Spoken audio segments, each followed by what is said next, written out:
మీరు ఏం మాట్లాడుతున్నారో అందరికీ అర్థమయ్యేలాగా పెద్దగా మాట్లాడుకోండి. మీరెవరు సార్? ఎవరో పెద్దగా రిపీట్ చేయి. మీరెవరు సార్?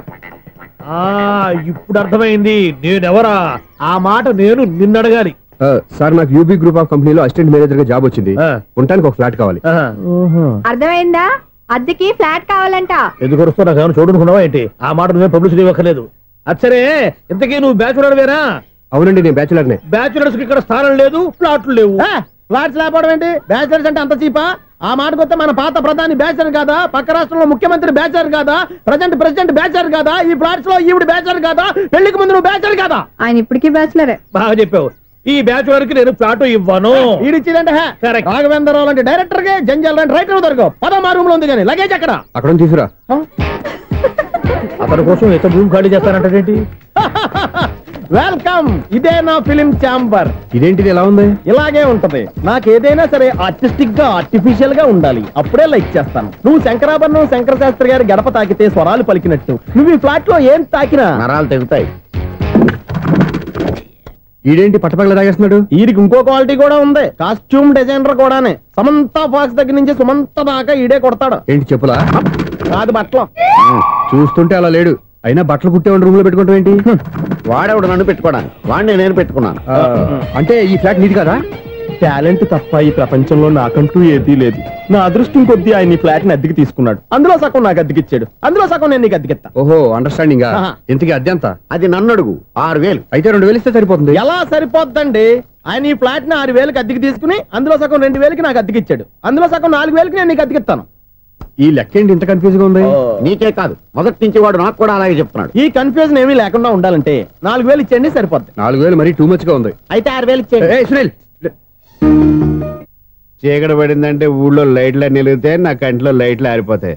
నా కర్మ కొద్దీ ఈ వాచ్మెన్ ఉద్యోగం తప్ప వేరే ఏవి దొరకలేదు. రేచీకటి అని చెప్పారనుకో, ఉన్న ఉద్యోగం పోయి బతికే చీకటి అయిపోద్ది. అసలు ఎంతకీ లైట్ వెలుగుతుందా లేదా? అబ్బా, చెయ్యి కాలితే కాలింది, బలుబు వెలుగుతుందని మాత్రం తెలిసింది. అమ్మో, ఈ బలుబు ఉంటే చాలా డేంజర్. ఎవడెళ్తున్నాడో ఎవడొస్తున్నాడో తెలియదు. ఈ బలుబు ఆరిపోతే ఎవరు అని అడగొచ్చు. చిన్నప్పుడు ఎప్పుడో కృష్ణాష్టమి కొట్టాను ఉట్టి, ఇక్కడ ప్రతి రాత్రి కొట్టాల్సి వస్తుంది. జై సూపర్ స్టార్ కృష్ణ. ఏంటి చెడు చెప్పుడు లేకుండా లేట్ అయిపోయింది?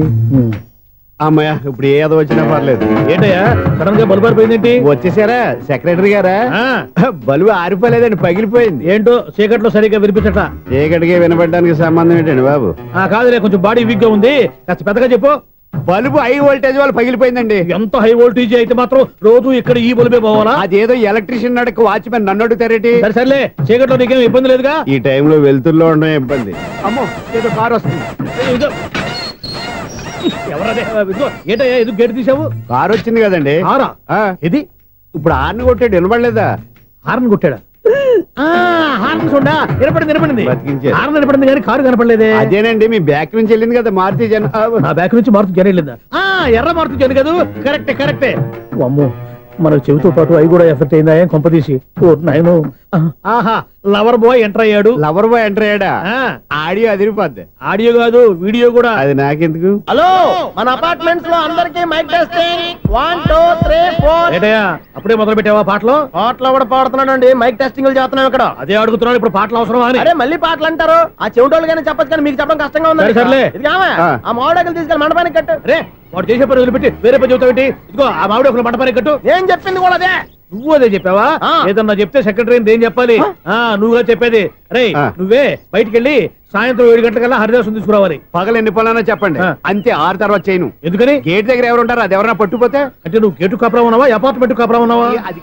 ఐసు, కాసేపు కూర్చుంటావా? నేను నవగ్రహ ప్రదక్షిణాలు చేసేస్తాను. కూర్చోవడం దేనికి? ఈ మెట్లన్నీ నేను దిగేసరికి తెల్లారిపోతుంది.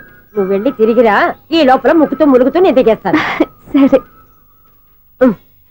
అమ్మయ్య, ఈ దేవుళ్ళు ఎందుకు ఎప్పుడు కొండల్లోనూ గుట్టల్లోనూ అడవిలోనే ఉంటారు? అంతేలే, దగ్గరగా ఉంటే పాపాత్ములంతా చుట్టుకుపోరు. అందుకేనేమో. అయ్యో బాబోయ్, కాలు చెమిరి. అమ్మా,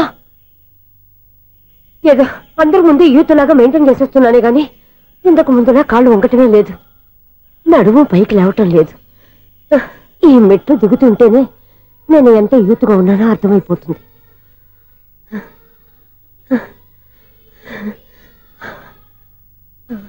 అయ్యో బాబాయ్, ఎన్ని మెట్లెక్కి మళ్ళీ దిగొచ్చానా? ఇంతకు ముందులాగే ఎన్ని మెట్లెక్కలేను గాని ఇక్కడి నుంచే దండం పెట్టుకుంటాను. ఆ బ్లెస్సింగ్ లేవు అక్కడి నుంచే పడి. ఈ వయసులో మళ్ళీ ఇన్ని మెట్లు నేను ఎక్కలేను బాబు. ఎందుకు ఎక్కలేరు?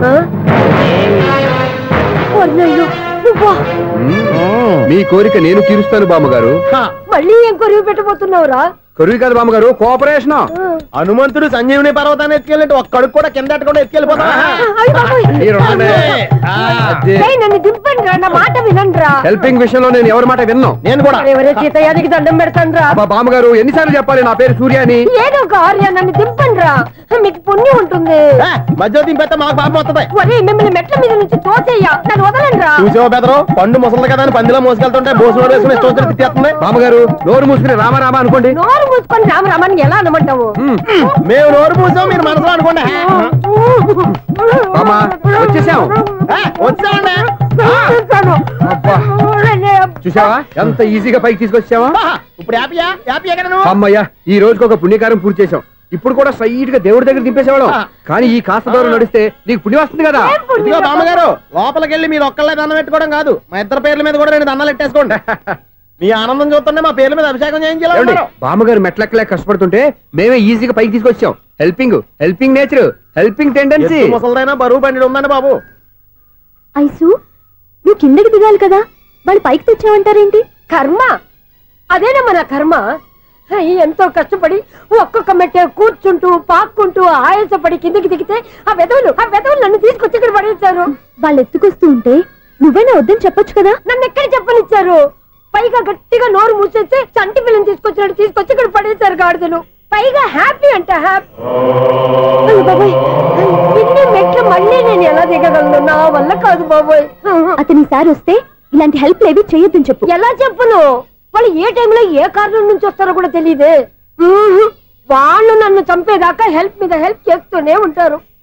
నేను చెప్పాను కదా ఐసు, వాడొక పెద్ద లూజ్ అని. నేనున్నాను కదా. అలాగే వాళ్ళు వచ్చే లోపల మనం వెళ్ళిపోదాం. అయ్య బాబాయ్,